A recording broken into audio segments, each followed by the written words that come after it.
সবার পুজো তো শুরু হয়েই গেছে, তবে আমাদের পুজোর শপিংটাই এখনো শেষ হয়নি। সেই দিন টিটুর জন্য কয়েকটা বাজার করতে ওকে নিয়ে চলে গিয়েছিলাম পিআরএম সেন্টার পয়েন্ট মলে। আমার খুব পছন্দের একটা জায়গা, আর মলটার পার্কিংটাও না আমার খুব ইউনিক লাগে। পুরো পাহাড়ি স্টাইলে, পাহাড়ে এইরকম টাইপের পার্কিংগুলো থাকে, যেটার জন্য আমার এই পার্কিংটাতে উঠতে খুবই ভালো লাগে। তো সেখানে যাওয়ার পরে আমরা ফার্স্টেই চলে যাই জুডিওতে ওর জন্য কয়েকটা প্যান্টের কালেকশন দেখতে। তবে ওর কিছু পছন্দ হয়নি, লাস্টে আমার পছন্দ মতো ওকে প্যান্ট নিতে হয়েছিল।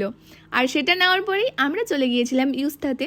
আর সেখানে যাওয়ার পর অনেক অনেক অনেক খোঁজাখুঁজির পর আমি একটা শার্ট ওর জন্য পছন্দ করি, যেটা ওর পছন্দ হয়েছে কিনা সেটা আমি তোমাদের নেক্সট ভিডিওতে জানাবো। দেন সেখান থেকে বেরিয়ে আমরা চলে যাই পিআরএম সেন্টার পয়েন্ট মলের একদম থার্ড ফ্লোরে, মানে খাবার স্টল যেখানে আছে। সেখানে যাওয়ার পরে আমরা পিৎজা হাট থেকে নিয়ে নিই একটা পিৎজার, সাথে ছিল গার্লিক টোস্ট উইথ চিজ, আর ছিল কোল্ড ড্রিঙ্কস।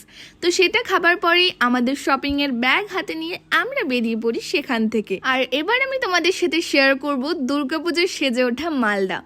আরেকটা বড় ভিডিও আসবে, সেটা দেখার জন্য পেজটাকে অবশ্যই ফলো করে রাখো।